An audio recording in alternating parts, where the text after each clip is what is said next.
In recent times, no finance minister has spent as much time of his or her budget speech as Mrs. Nirmala Sitharaman did on 1st February 2021 on infrastructure. She reiterated her commitment to the national infrastructure pipeline and updated it that it was launched with 6,835 projects, but the project pipeline has now expanded to 7,400 projects and around 217 projects worth 1.10 trillion have been completed. Apart from roads, the next best economic accelerator from the infrastructure stable has been our metro rail drive, with 20 cities where metro operates or is being constructed and another 11 cities where it is being actively discussed. India is a metro construction nation today. One of our most challenging projects, the Delhi Metro Rail, is the showpiece at literally the center. Despite resounding progress in both these and several other aspects of infrastructure development, these are unsung and there is lack of understanding or even a desire to know more.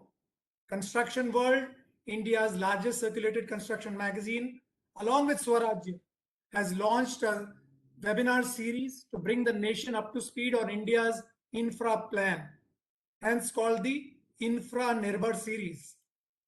To kick off this series, our very first guest speaker, Shri Minister of State for Housing and Urban Affairs, Honorable Shri Hardeep Singh Puri. But before we go to him, a little word about our sponsors. We have our presenting sponsor, J. Kumar Infra Projects, and associate sponsor, Godavari Paints. Godavari Paints is a leading MSME paint manufacturer, providing total paint solutions since last 40 years to the housing and architectural industry.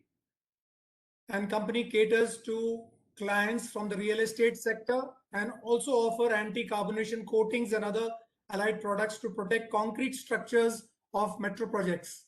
It has also been awarded the ET Now as well as most preferred brand by the real estate sector. Before I hand this over to Ashish to begin the conversation with our minister, I'd like to say, I would like to pitch in that this book, Perilous Interventions, which our minister had presented, is a fabulous book for everyone to read. It was the book that was written to him while he was handling the other portfolio in the external affairs, and it's a fantastic account of his experience in international politics, and I think I would urge everyone to actually look at that. So that's a wonderful new introduction. And now, Ashish, I'll request you to take this forward. Thank you, Pratap. We are delighted today to have Shri Hardeep Singh Puri, the Honorable Union Minister, for our inaugural session. After an illustrious career as a diplomat in the Indian Foreign Service, Shri Puri is now a prominent member of Prime Minister Narendra Modi's team, handling key ministries like Civil Aviation and Housing and Urban Affairs. Both the ministries deal with and quite critical to the progress of our cities. As you may be aware, India has been rapidly expanding its metro rail network, and the current government has taken it to even several second-tier cities. So in that backdrop, I will invite Shri Hardeep Singh Puri to share his vision on Indian metro rail systems as means of a sustainable urban transport framework. In his keynote address, the minister will be taking a few questions. With that introduction, Honorable Minister, address.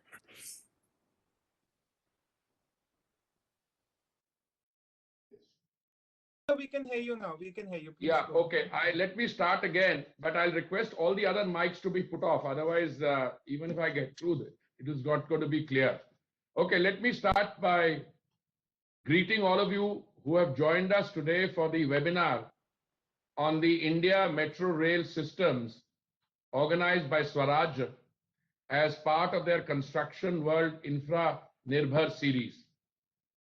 Our urban centers and cities are hubs of economic productivity, infrastructure, culture, and diversity.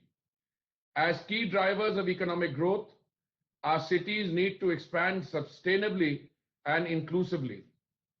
In 2014, when Shri Narendra Modi ji was elected and assumed the post of Prime Minister of India in May 2014, we embarked on one of the most comprehensive, planned, and ambitious urbanization agendas undertaken anywhere in the world. Our cities are witnessing an exponential growth increase in use of personal motor vehicles, resulting in severe traffic congestion and pollution. Efforts to remedy this situation need to focus on improving our public transport system, the most efficient and sustainable option of which is the metro rail system. Till 2014, only about 248 kilometers metro network was operational in 5 cities. With a consistent push by the government, the metro network has expanded by more than 469 kilometers, and today a total of 717-kilometer metro is operational in 18 cities today. We envision developing the metro system in 50 cities in the years to come. We will achieve 1,000 kilometers of the operational metro by the 75th year of our independence, that is 2022, and 1,700 kilometers across 25 cities by 2025. More than 265 kilometers of new metro lines in the city of Kochi, 11.5 kilometers, Bengaluru, 58.2 kilometers, Chennai, 118.9 kilometers, Nagpur, 43.8 kilometers, and Nasik, 33 kilometers, at a total cost of rupees 88,791 crores have been included in the budget for 2021-22. These new metro lines will be made operational in the next 6 to 7 years. During the last 6 years, several initiatives have been adopted in the metro rail sector. Under the metro rail policy, our focus is to develop an inclusive metro system together with multimodal integration and last mile connectivity. The Honorable Prime Minister, Shri Narendra Modi ji, on 28th December 2020, inaugurated the use of the National Common Mobility Card, NCMC, on the Airport Express line of Delhi Metro. The NCMC is an open loop card that a customer may use to travel across the country via different modes of transportation and for retail purchases. Other metro networks are in the process of adopting the NCMC. Today, many Indian cities aspire to have a metro system to solve their mobility problems. 2 new metro systems, namely Metro Light and Metro Neo, have also been conceptualized for smaller cities with peak hour, peak direction traffic, PHP DT, up to 15,000 and 8,000 respectively. First Metro Neo system of Nasik of 33-kilometer network has been included in the 2021-22 budget. The first Metro Light is proposed for the Rithala-Narela corridor of Delhi Metro Phase 4 project. In March 2019, our government approved the first 82-kilometer long RRTS corridor between Delhi, Ghaziabad and Meerut. This corridor is an innovative dual transit mode with RRTS and Metro on the same infrastructure over 22 kilometers in Meerut city. Our metro rail system is a stellar example of the Make in India and Atmanirbhar spirit as envisioned by our Honorable Prime Minister Shri Narendra Modi ji. By standardizing various components required for the metro, we have established a robust manufacturing industry in India. This ensures that various metro rail components and equipment in new metro projects conform to prescribed standards, incentivizing manufacturers to plan long-term investment to set up manufacturing units. This promotes indigenization and reduces cost due to economies of scale. For example, the creation of domestic manufacturing capacity for the rolling stock component has led to a considerable reduction in its per coach cost from rupees 12 crores to rupees 8 crores. 64 subcomponents of rolling stock, electrical and mechanical traction, etc., have also been identified for procurement from local sources. An effort is also being made to increase local capacity and enhance the list of items procured from local sources. The United Nations certified the Delhi Metro Rail Corporation as the first metro and rail-based system that gets carbon credits due to reduced greenhouse gas emission, as it reduces 7.11 lakh tons of greenhouse emission in Delhi every year, which is bound to go up as the Delhi Metro expands. These developments in the urban transportation sphere regarding the metro rail network cannot be overlooked or viewed only in a silo. The convergence of flagship missions like the Smart Cities Mission and Atal Mission for Rejuvenation and Urban Transportation, AMRUT, and also help us address the challenges like last mile connectivity in a networked manner. I am deeply grateful for this invitation to be with you this afternoon. I feel privileged to participate, and I thank you very much, and I would be happy to take a few questions. Thank you so much.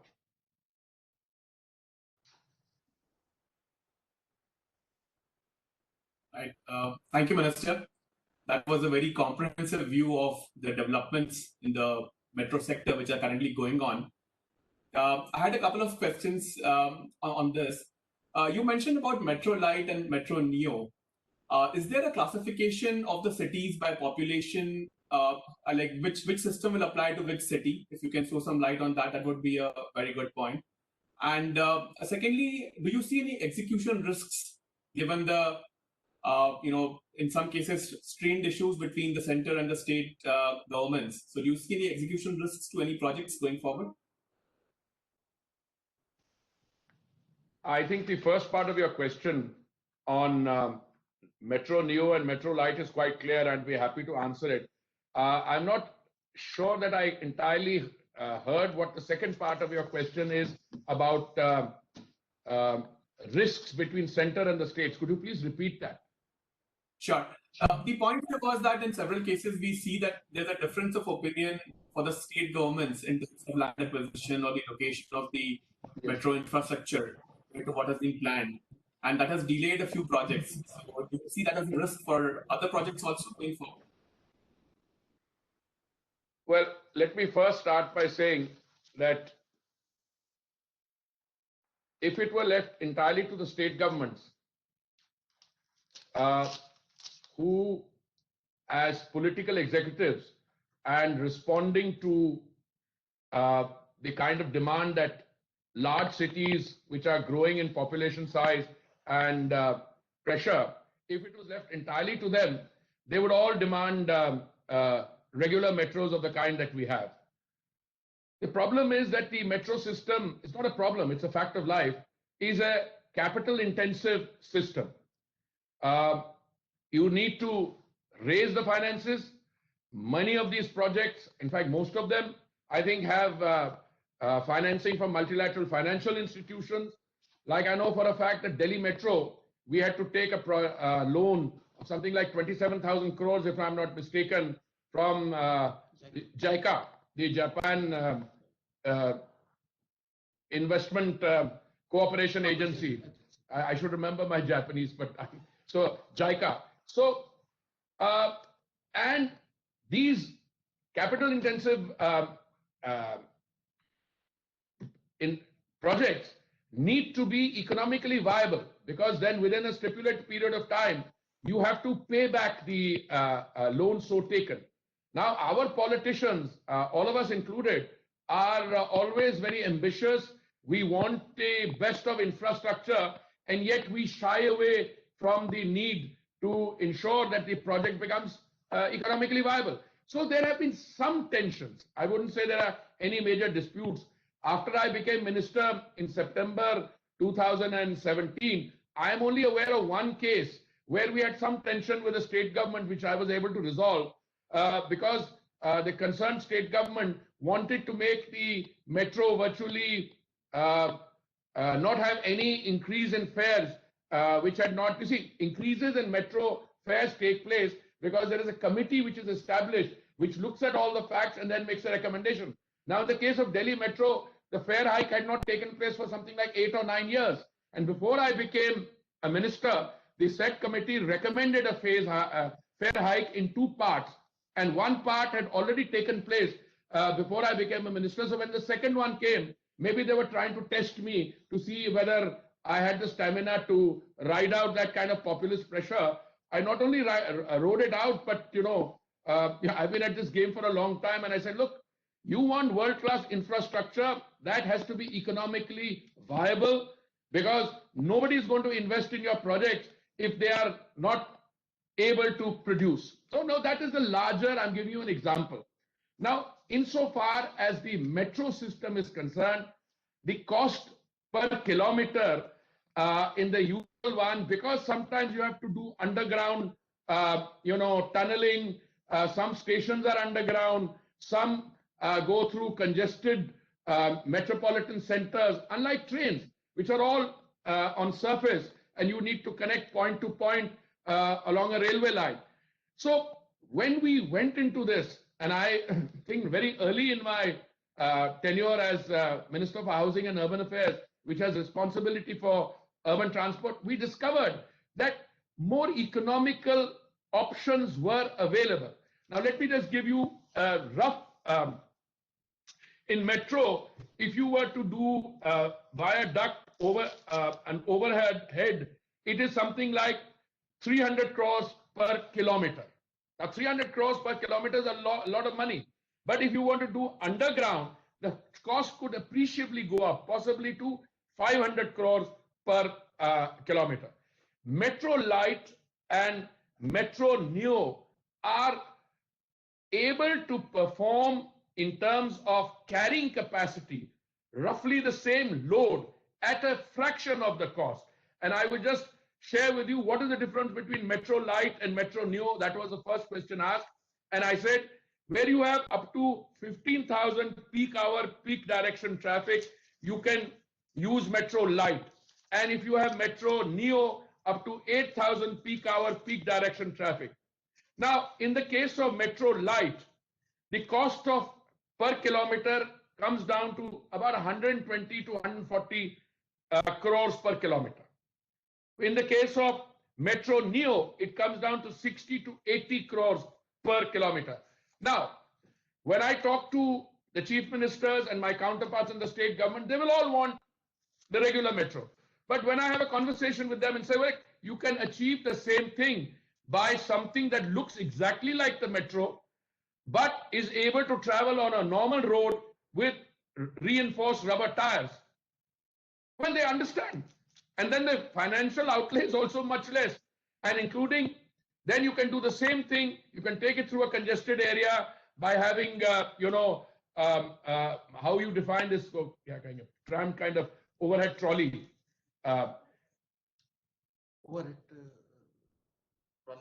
Overhead trolley. I mean, you have 2 railings there, and then you have a pulley system. That is, sir, the pot system. Yeah. So you can have the same objective, especially for a larger city.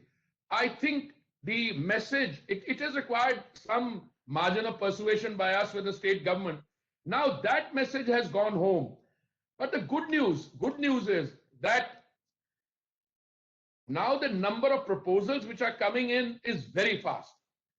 Also, we are able to demonstrate that we can get this job done within specified period of time, within the time and cost estimates which are proposed.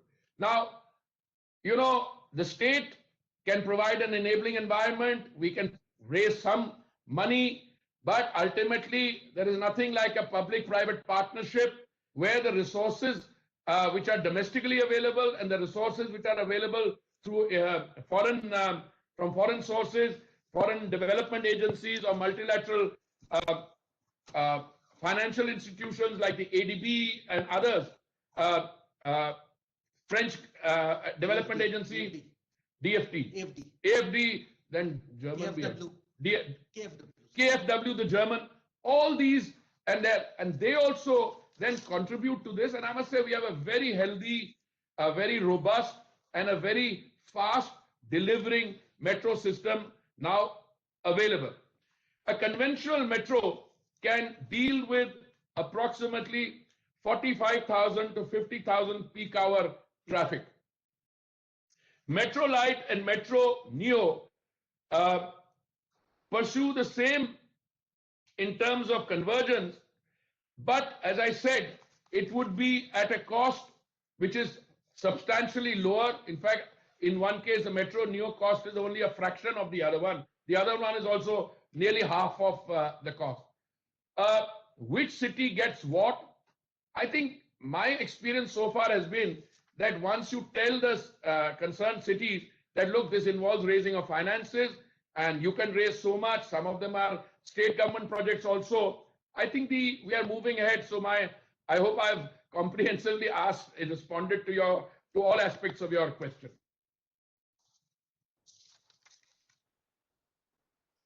Pratap? Let me also add that there is something common I find between my civil aviation charge and my urban transportation charge under housing and urban affairs.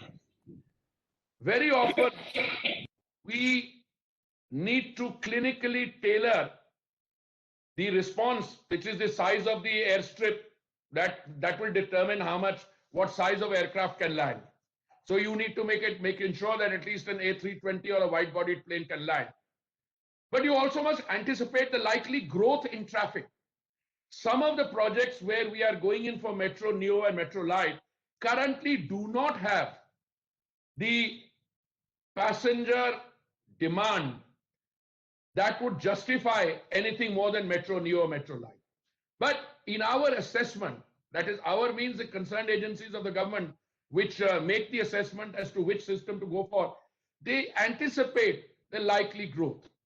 Now, it's a very interesting situation. I was participating in a meeting of the Consultative Committee on Parliament for Civil Aviation.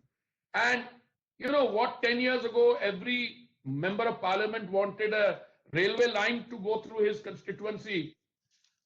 Today, I hear proposals that every district headquarters should have an airstrip. I mean, that is a change which is coming. Now, we have to look at connectivity in a comprehensive way, but that connectivity, you must be able to apportion your resources to what is really required. Now, in the case of Maharashtra, we have received a proposal for Nasik Metro Neo, Rithala Narela in Delhi, which is phase 4, which I mentioned in my opening remarks, which would be a Metro Light.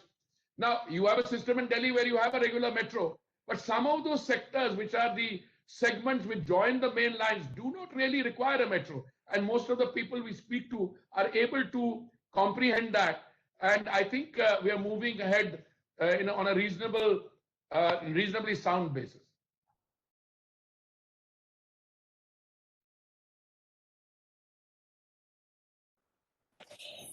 Sir, another question connected to what you just said. As per the Metro Policy 2017, we were supposed to have a comprehensive mobility plan and a statutory body called Unified Metropolitan Transport Authority for ensuring an integrated approach in planning and management of urban transport. So there is a seamless integration of the entire transport system. Somehow unless and until there is a condition in the policy that unless the Unified Metropolitan Transport Authority is created as a statutory body and adequately staffed, no metro project should be taken up in that state. Unless we bring that up, I think this seamlessness and integration might become a problem later on. What is your view on that? Well, if you were to live in an ideal world where you can, dictate either you do this or this is the kind of, consequence, unless you're living in that kind of world. But ours is not an ideal world. I think what you are saying in terms of a unified, integrated policy, in short, we are moving in that direction. And I think my own sense is that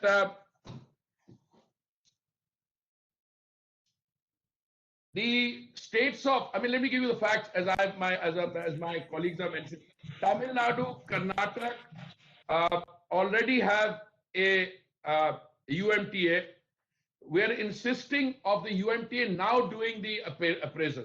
For Kerala and Madhya Pradesh, so Kerala, Madhya Pradesh, Tamil Nadu, and Karnataka have it. And we are insisting on this for every project that we now appraise. But I think that the overall approach should be to use encouragement, not unless you do this. I mean, it's like the chicken and egg. I mean, he cannot do it till he has some project where he can implement it. So I think it's a good start. Kerala, Madhya Pradesh, Tamil Nadu, Karnataka, and we are encouraging the others also to have this unified and integrated, what you call the UMTA.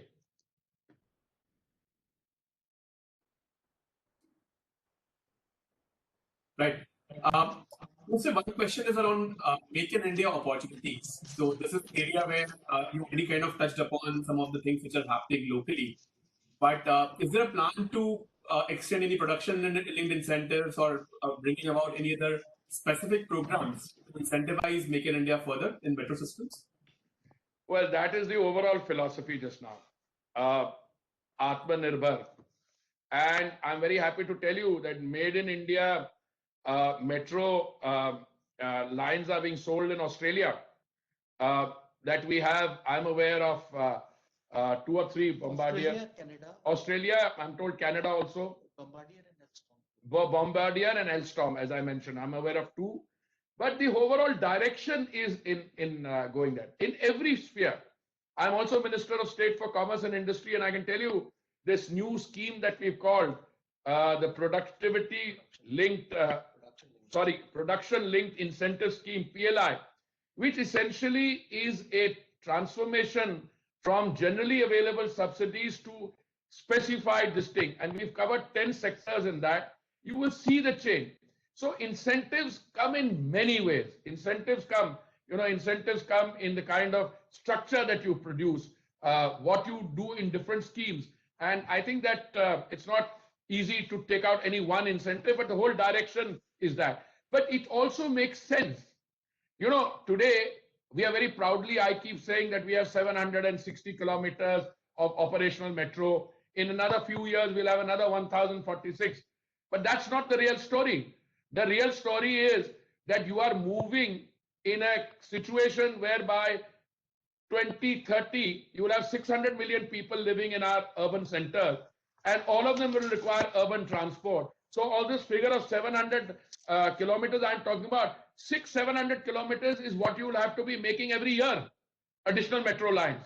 That will be the story, and that will come through domestic manufacture. Now, how many other countries in the world will you have metro manufacturing? China is already producing 600-700 kilometers per year. So I think they will be reaching saturation.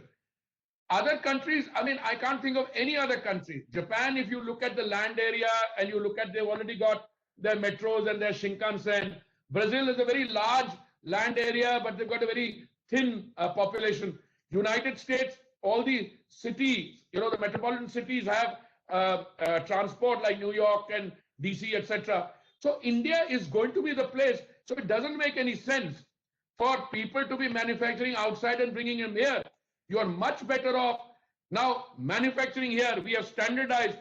Now, for instance, our policy, I mean, I'm going to read out just now some specific, but we have standardized and matrices for domestic production. For instance, minimum local content required for rolling stock is 60%, telecommunications 50%, signaling 50%, civil works 90%, for elevated and 80% for underground structures. Electrical, mechanical 60%. 64 items have been identified to be sourced from Indian source. This is very much a road or a highway leading to total domestic production. But again, I want to be very careful in what I say in a public forum. You also have to be careful that you don't have just Indian and make sure some critical components can't come in. So you have to combine. You have to use capital which is available outside. For instance, we have a project here for the RRTS, which is, I think, Delhi Meerut, which has about 1,000 crores of external funding being utilized. 1,000 crores of money coming in from outside, but that money is going to be spent in India. And we encourage Indian entities to take advantage of that. So all I'm saying is that minimum 75% of the coaches to be sourced from Indian sources, from Indian manufacturers.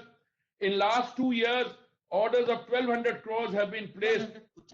1,200 coaches, sorry. 1,200 coaches have been placed on our manufacturing units in India. And the coaches have been, we have BML, Bharat Earth Movers Limited, it's a defense PSU, Bombardier, Alstom, and Titagar Firma involved. So there's a major process of domestic or indigenization which is going on, and we will encourage that.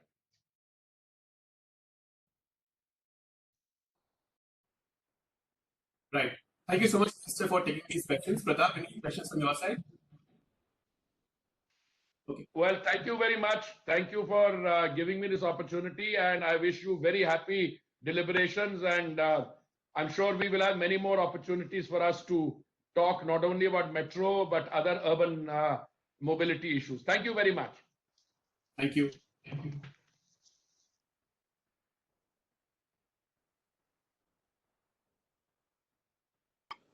Hi everyone, we'll be taking a 5-minute break before we resume for the Okay. panel discussion. So with the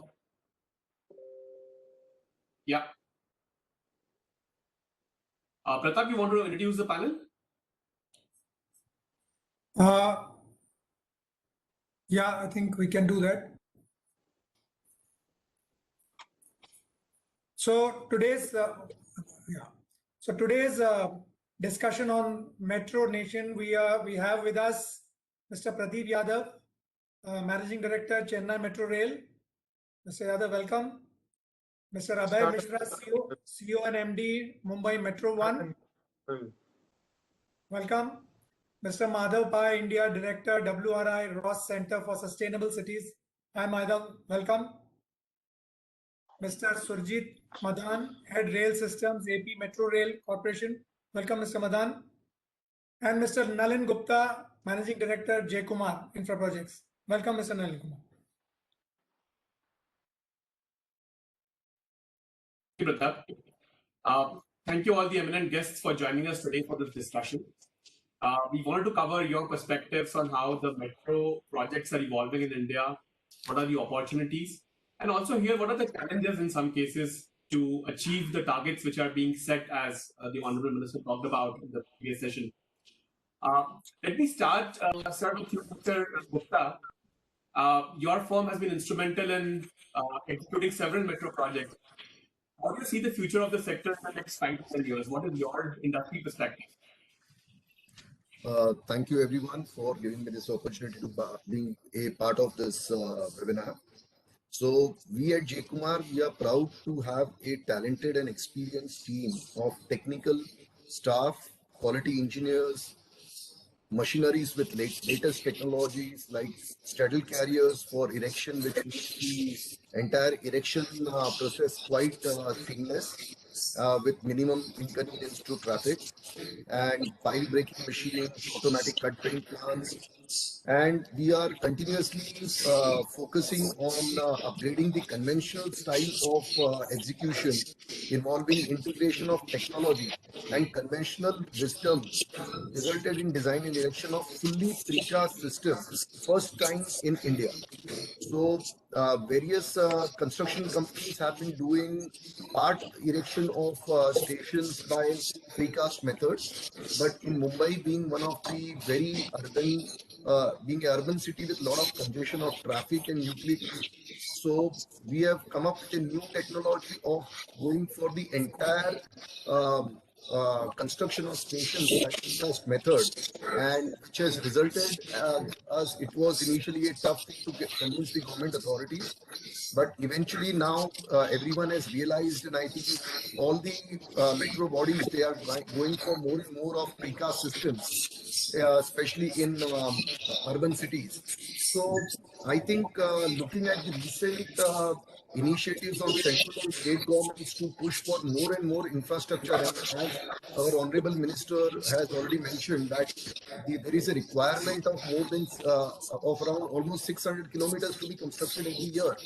And also the two-tier and three-tier cities are requiring it. So I think for next 10 to 15 years, at least, I think companies involved into metro executions are going to see a very fantastic uh, inflow in terms of order book and execution.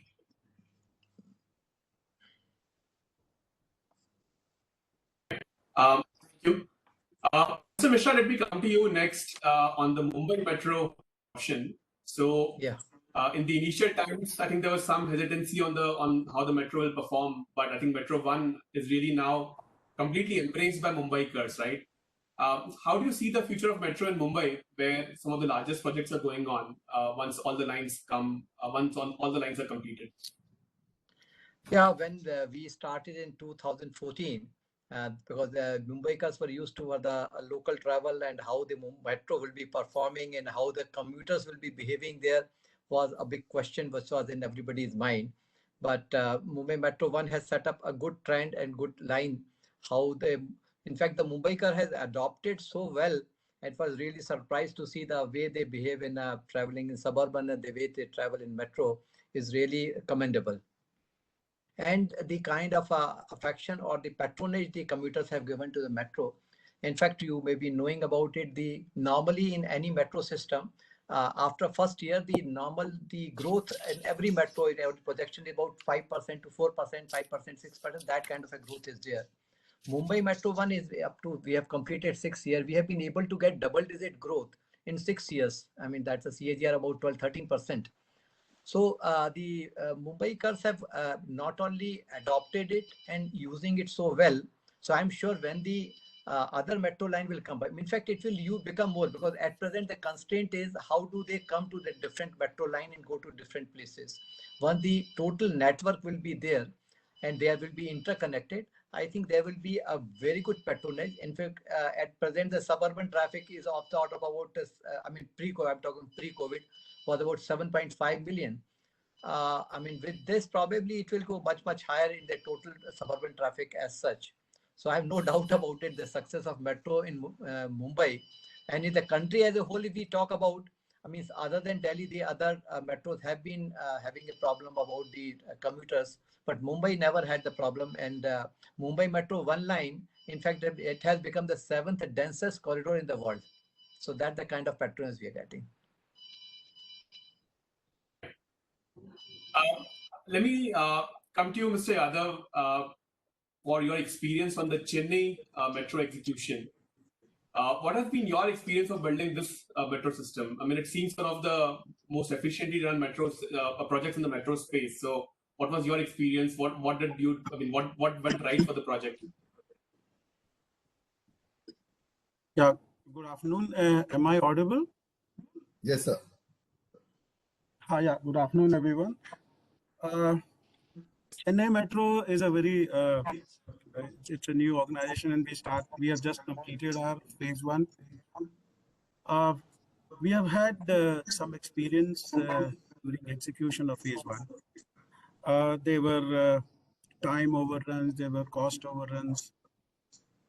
As usual, we went with a design and build kind of concept. There were a lot of uncertainties, and we were supposed to complete the project by 2015, but we could complete it entirely in 2019 only. Now, the Honorable Minister just now mentioned that we are going for a massive project that is around 119 kilometers one go, which is one of the largest stretch in any city. We have learned few lessons from phase 1, and we have started working on phase 2 in a very, very systematic way.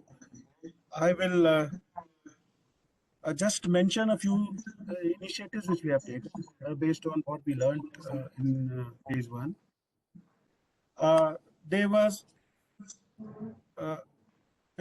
we followed the design and build in phase 1, but in phase 2, it's more of we engaged detailed design consultants well in advance. They have been working with us for the last 1.5 years. So the entire alignment plus the requirement of land has been worked out well in advance. So in phase 2, I don't think there'll be any delays due to land acquisition because the entire design part has been done carefully. And wherever we had some issues in land acquisition, those issues have also been tackled at the time of designing itself. So we are going ahead with a detailed design kind of thing. And the construction, the contractor will have to primarily deal with construction. So there will not be any delay in designing or change of sites, acquisition of land. That is one deviation from the phase. The second one, we all know that these are all capital intensive projects. So we have taken steps to reduce the cost. Now, there have been some changes in design, and from the normal length of a station, underground station of say 230 to 40 meters, we have brought it down to 150 or so. This will definitely help us not only in fast execution, but also savings in terms of cost. We have also optimized the usage of spaces. In phase 1, we had a number of rooms, and then now we have actually done some sort of optimization of rooms also. In terms of the construction technology, I think that's now one of my, Mr. J. Kumar Nalin Gupta said that we are going for a precast to the extent possible. We are going for precast methodology and then go for a launcher, which will help us not only in fast execution, but also a minimum disturbance to public. So with these 2-3 changes, like going for a design in advance. Number 2, land acquisition also being done on priority based on the designs. So there'll be no delay due to land acquisition. The other part is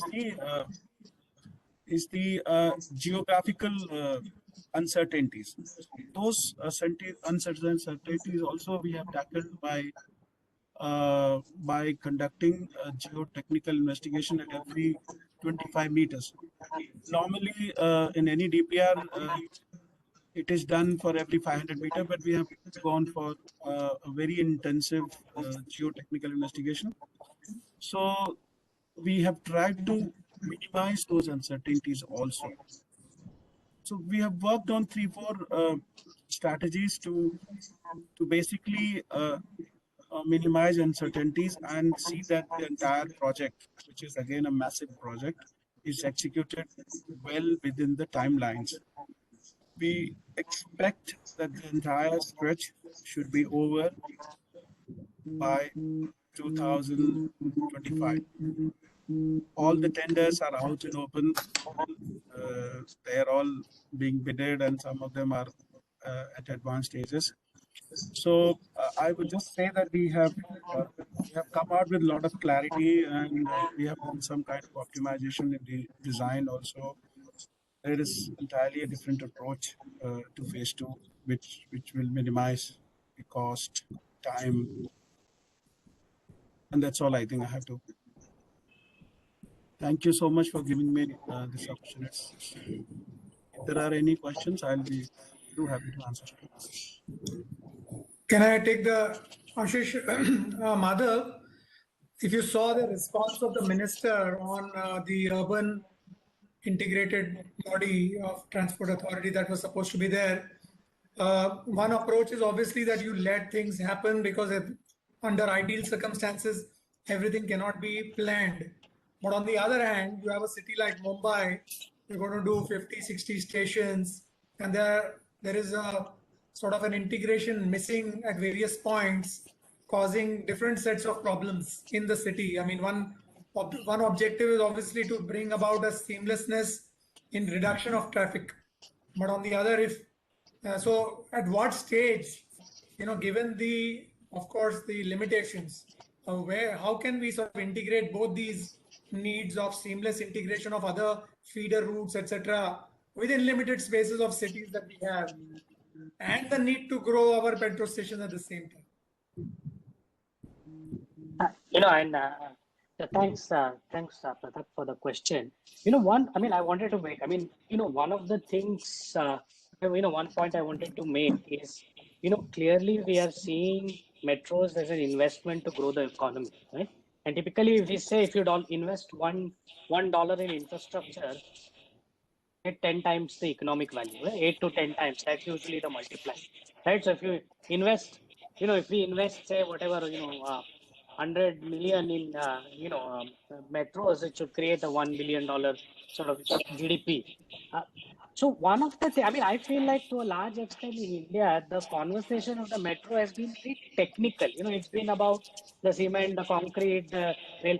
But, typically, if you go to any real estate developer, what he does, even before he has put in his first foundation, he's actually sold his first five flats or first 20 flats and recovered the value.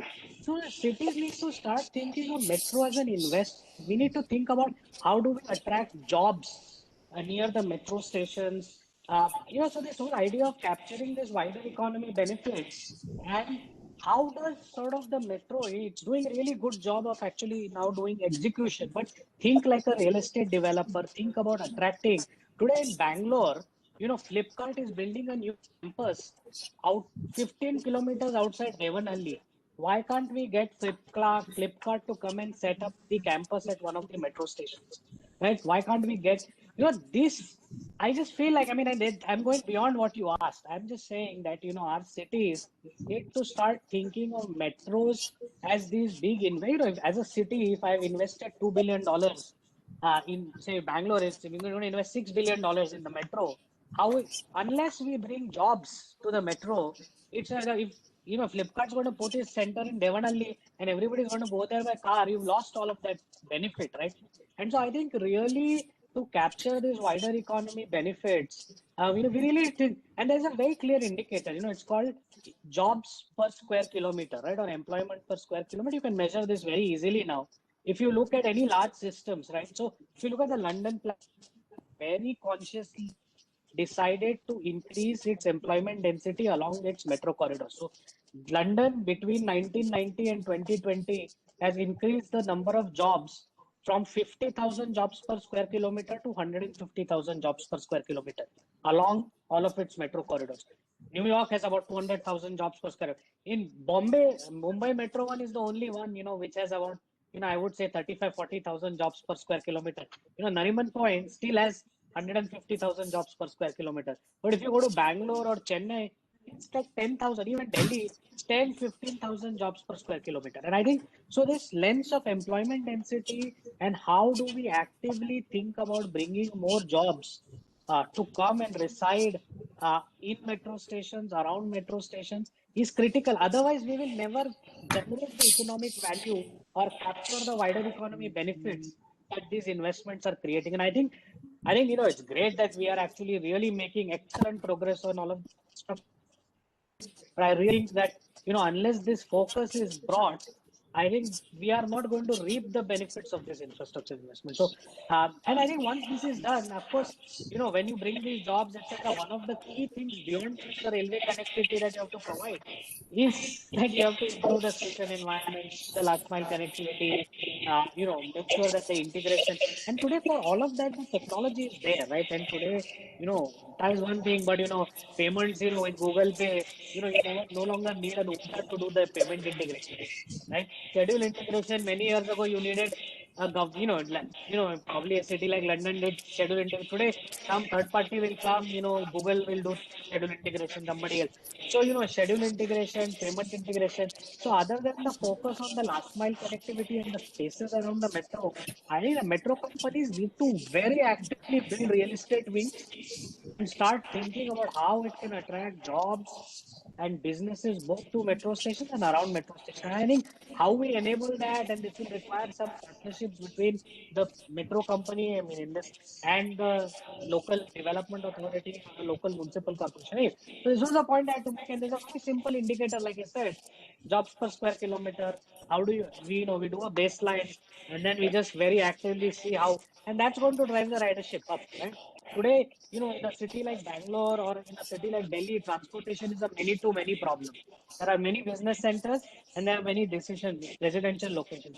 You want to make, if you're putting an investment like a metro in a city, you want to make transportation a many to one problem, right? When you bring people from all the places to one location for jobs. And I think the metro really is able to carry these high capacities to be able to do that. And I think some active policy making around that is absolutely what is required going forward. Right. So, Madhav, you raised that point that real estate is one real factor which has made Hong Kong and even now Delhi, I think a lot of revenue comes from, real estate. So let's go to Mr. Mishra and Mr. Yadav and see what is happening at their end in terms of the real estate contribution. What are the plans? So can we go to Mr. Mishra first and then to Mr. Yadav on this matter? On Mumbai Metro, this is the project which is on a PPP. So we do have restrictions on the real estate development. But I should tell you, this is one of a factor, a revenue generator.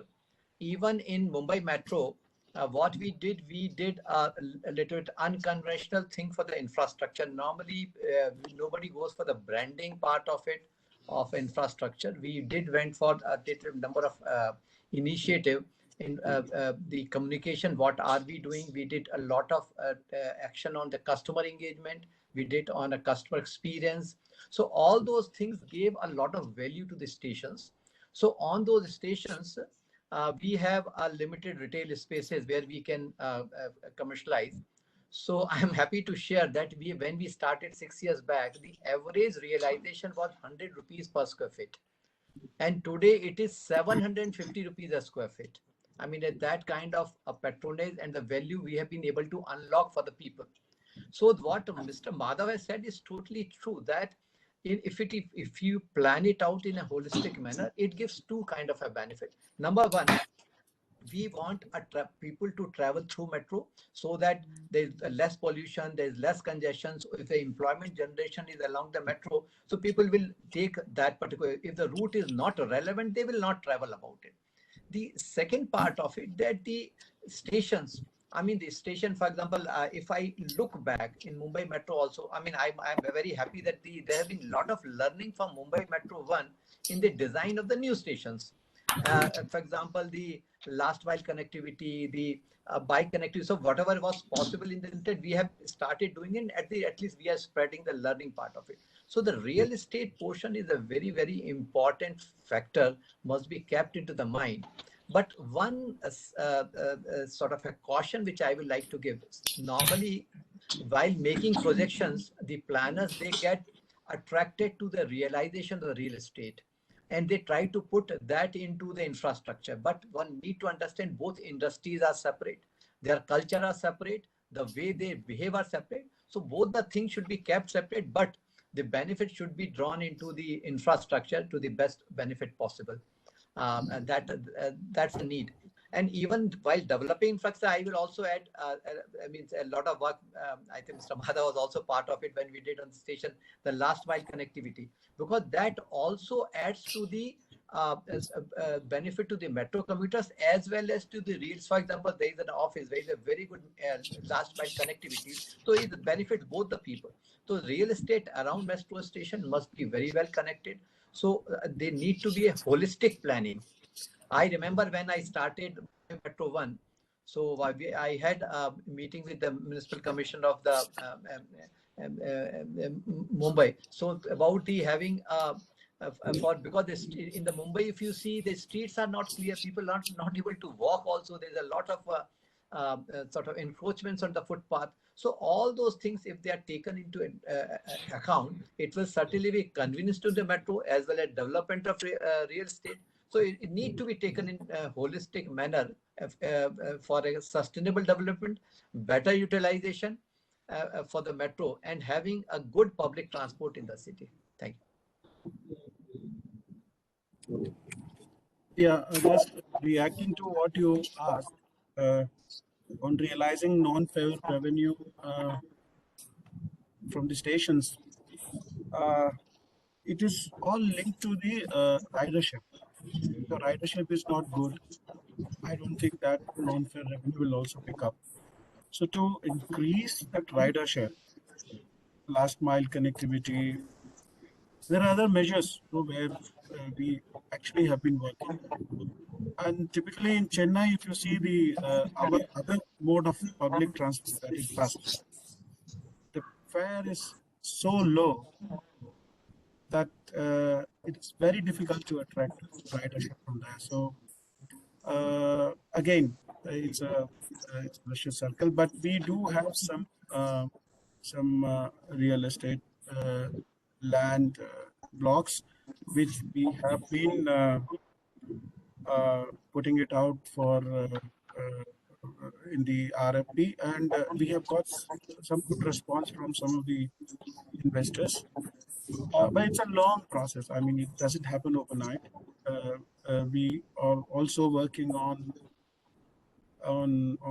TOD, but then these all require cooperation from the local authority. You're right. Unless we tap into the benefits in the influence area of influence, I don't think we'll be able to fund or we will able to repay the loans. So the efforts are on. Our efforts to increase ridership are on, and we hope to see good non-fare revenue realization in recent future. Yeah, thank you. Coming on to Mr. Madan, Andhra Pradesh is a relatively new entrant on the metro front. So what has been your experience, sir, and what was the logic behind selection of the metro light technology for the cities in your area?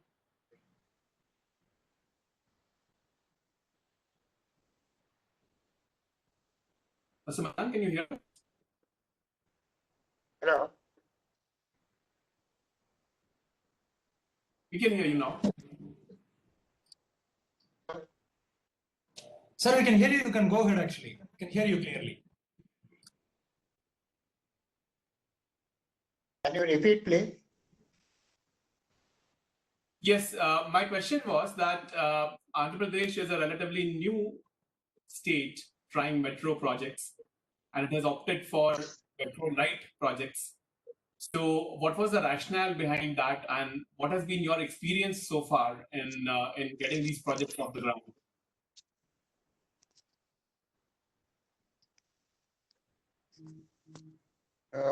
Question is not very clear, but I try to explain. Basically, at the start, for any city to take up a transit system, a CMP is made, comprehensive mobility plan, and then the alternative analysis done, and at the DPR stage, you do the traffic survey to find out what would be the traffic, what they are calling, or what we normally call per hour, per direction traffic. And that depends on that particular figures, what are worked out. Means after the traffic survey, the computer simulation is done. And based on that simulation, you project for the start of the metro, 10 years, 20 years, 30 years. 30th year is taken as horizon year. And based on that, you select the type of metro you are going for. In case of Visakhapatnam, we have gone for light metro. Incidentally, in India, right now, that gap still exists. As you have the minister, the medium metro, what we are adopting in most of the cities, the PHPDT can be 45,000. But there is a gap between 15,000 for which metro light is being recommended and something like 35,000.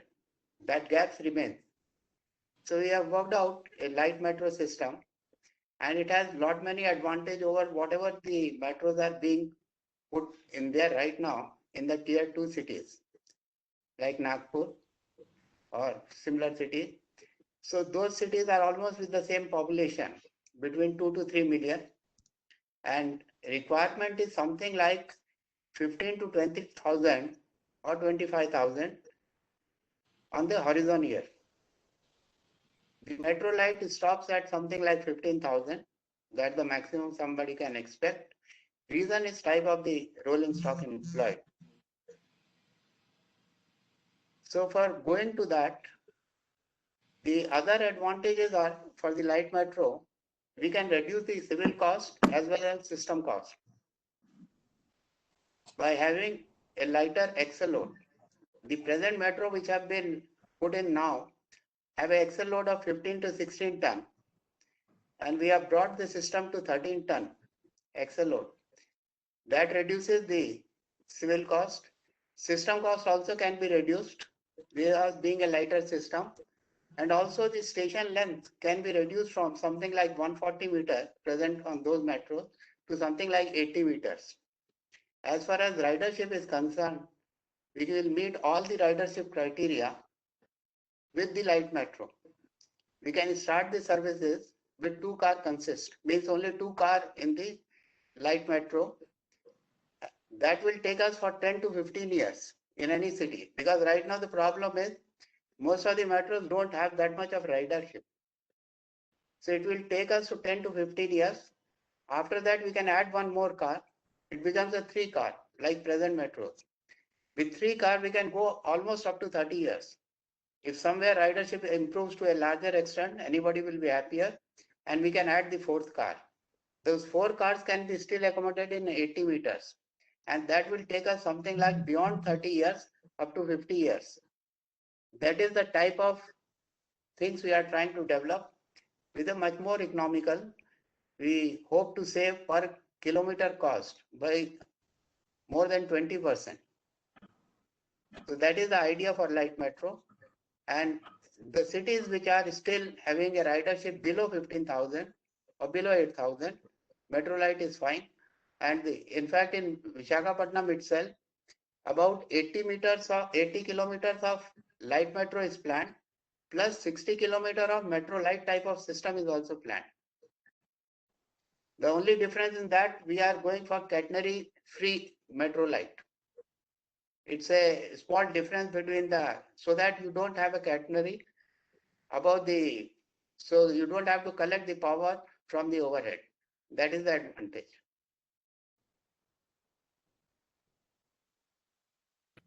Thank you. I think that was very insightful in terms of how the systems work. So good information for our listeners.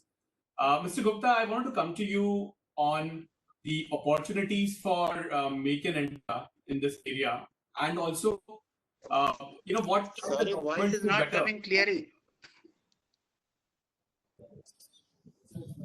Hello.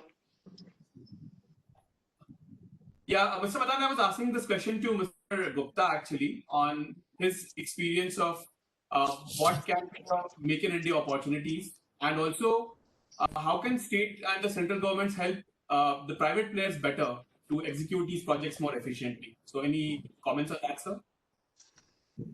Yeah, so I would say that the Honorable Prime Minister's move for this Make in India policy and making India Atmanirbhar, I think it's one of the most fantastic moves to have a lot of push to the Indian economy. And right now, this will help in having everything from pile foundation, the base point, to the metro rail coaches, electrical and S&T systems. Everything will be being made in India, is helping India in going for more and more industries and giving opportunities to the Indian players. Also, the government has made a move by putting Make in India policy for the Indian contractors who have been making joint ventures with foreign companies, and if they have executed works more than 50% share, they get 100% eligibility for the value of work executed by them.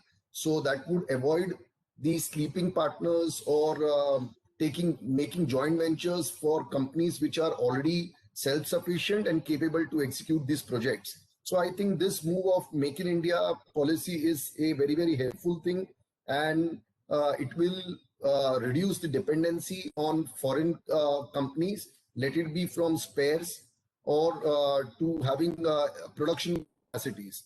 And this would even a small area, I would say, for like a spare part which the companies have to wait to be imported to India would be produced here by the same Indian manufacturing equipment manufacturing companies. So I think it's a wonderful move that the government has gone, and it will help the Indian economy.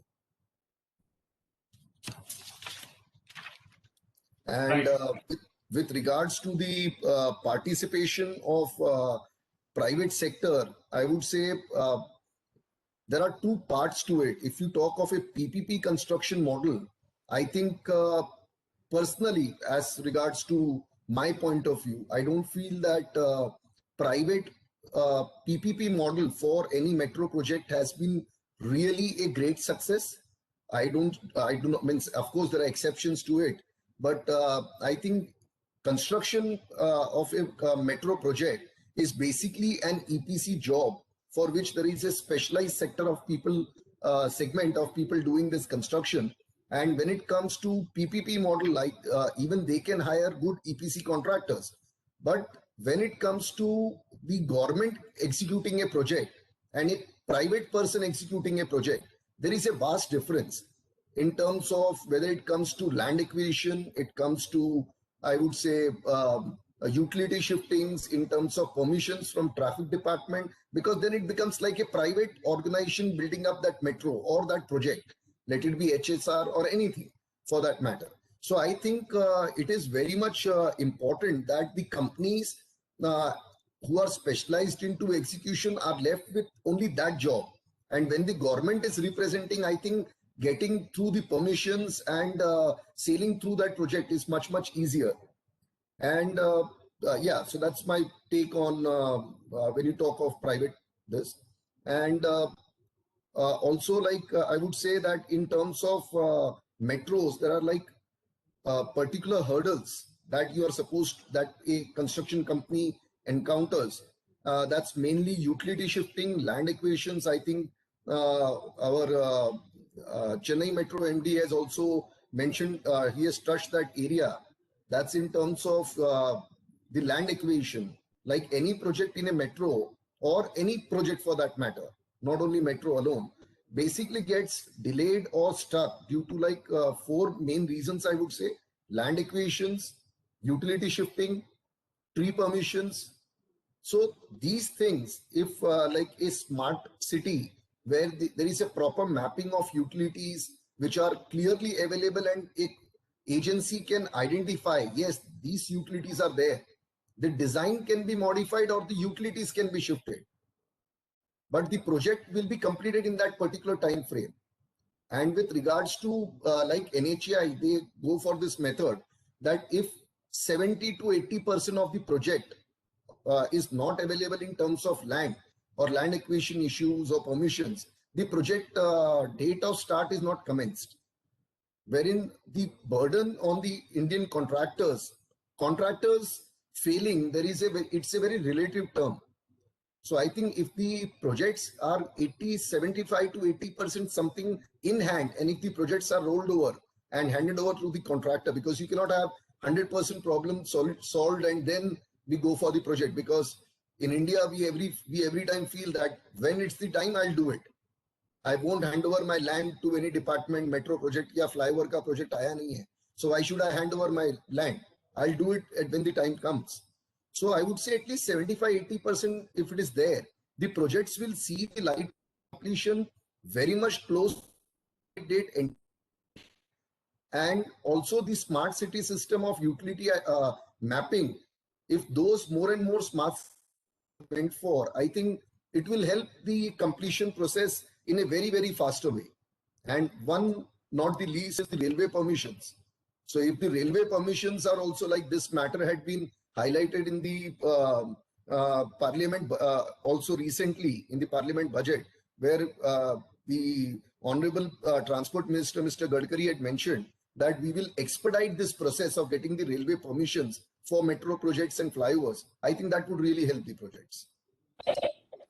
Mr. Gupta, I wanted to just have a follow-up question on this, that in NHAI now their rule is that they acquire 90% of the land before they give a project, like you said. But on the other hand, they've also done an ongoing dispute resolution kind of a mechanism. While the project is on, there is a mechanism where you can put forth a dispute, which is rather than wait till the end of the project and raise the dispute on the invoice, etc. What kind of a mechanism do you all follow right now in ongoing dispute resolution? Well, so for all, it is a standard process in all the contracts, wherein if there are any disputes or difference of opinion in terms of scope of works, in terms of variations, the same has to be intimated to the department within a given period, not late, means within almost a month's time.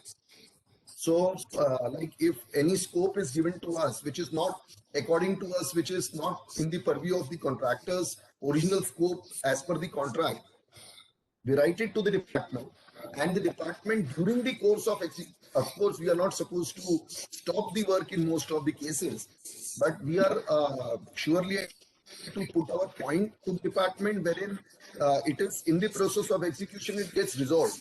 So it's also one of the, I think, a big lacuna in part of the contractors. Mainly, many a times we feel that we will execute the work and we'll put it at the later stage. But I think the importance of that whole thing is lost. And by the time the work is completed, nobody is really much keen on resolving your disputes. So we as Kumar, we try to put in those points time to time to the department, and in the process of execution, that money is released to us. Mr. Ashish, I just wanted to direct one question to Mr. Pai. Now you can see that what response Mr. Yadav gave and Mr. Mishra gave about real estate. And you were talking about that it should be marketed in that manner right before it starts off.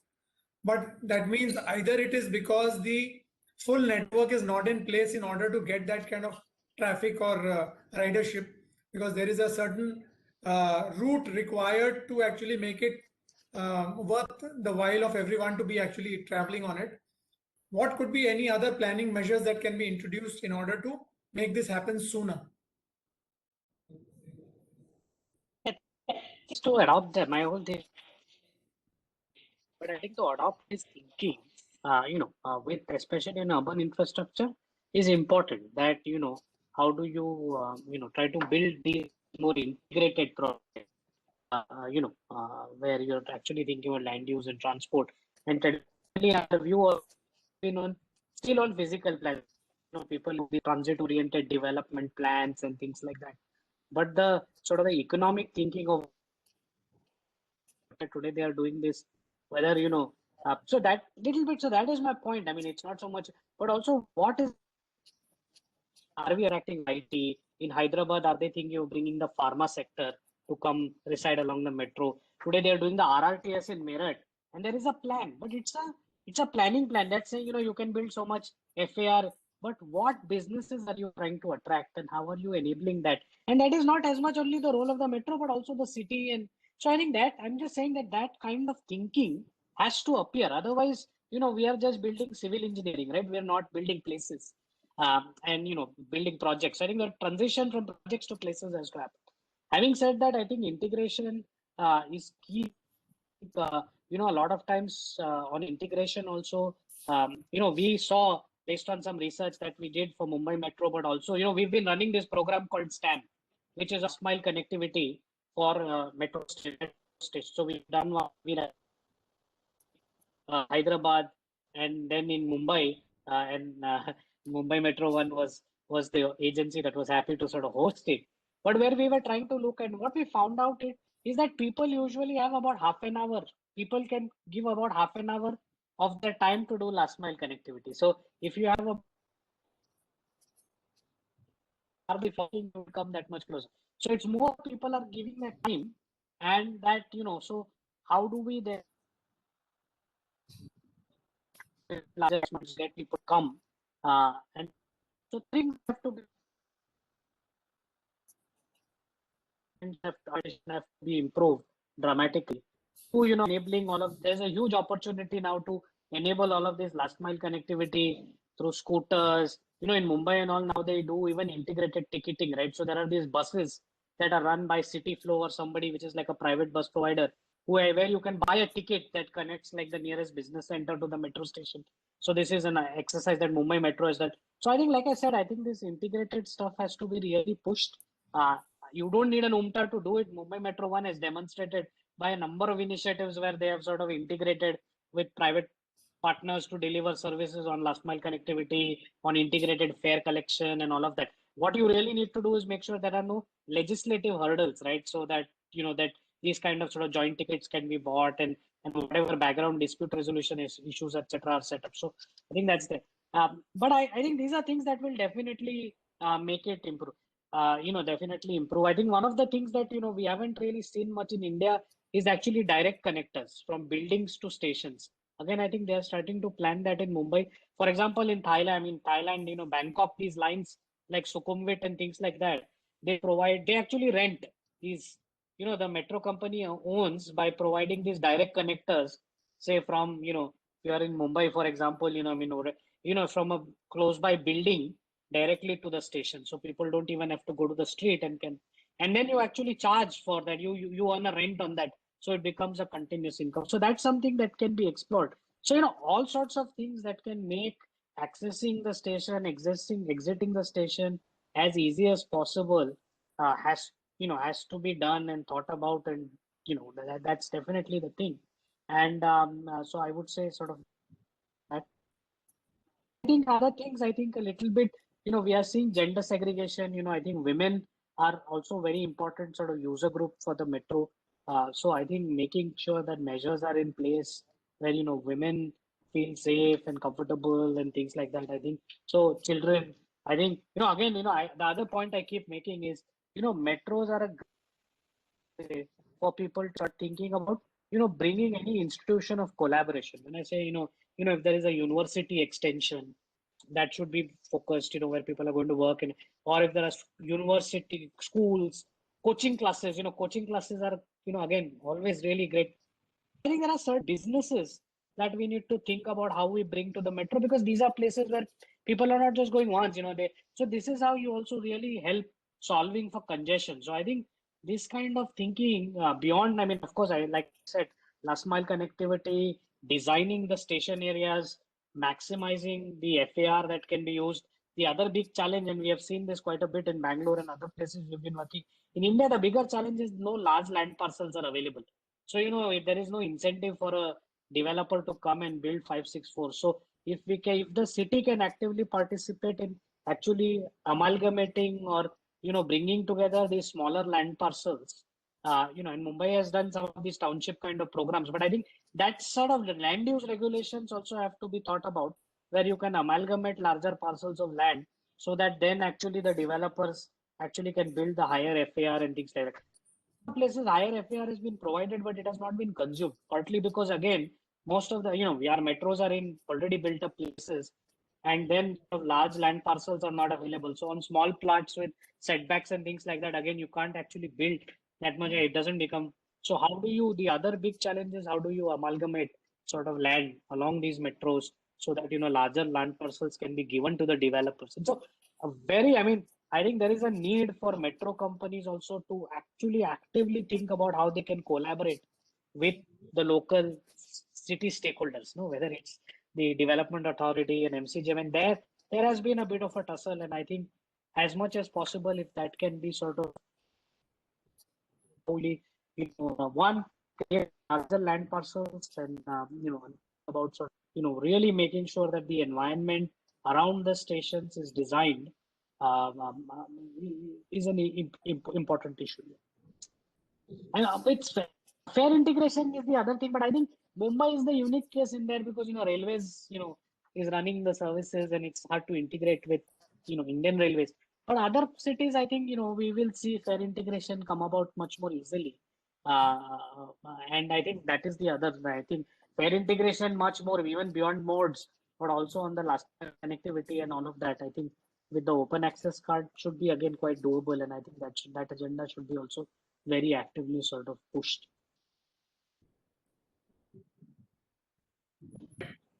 So we got great insights today in this session from all our speakers on not just the technology aspect, but also the business and the planning aspects of metro systems. On behalf of Swarajya and Construction World, I would like to thank all the participants, Mr. Mishra, Mr. Yadav, Mr. Gupta, Mr. Pai, and Mr. Madan for your views. Thank you so much, and hope to catch you soon on another session sometime soon. Thank you. Thank you very much.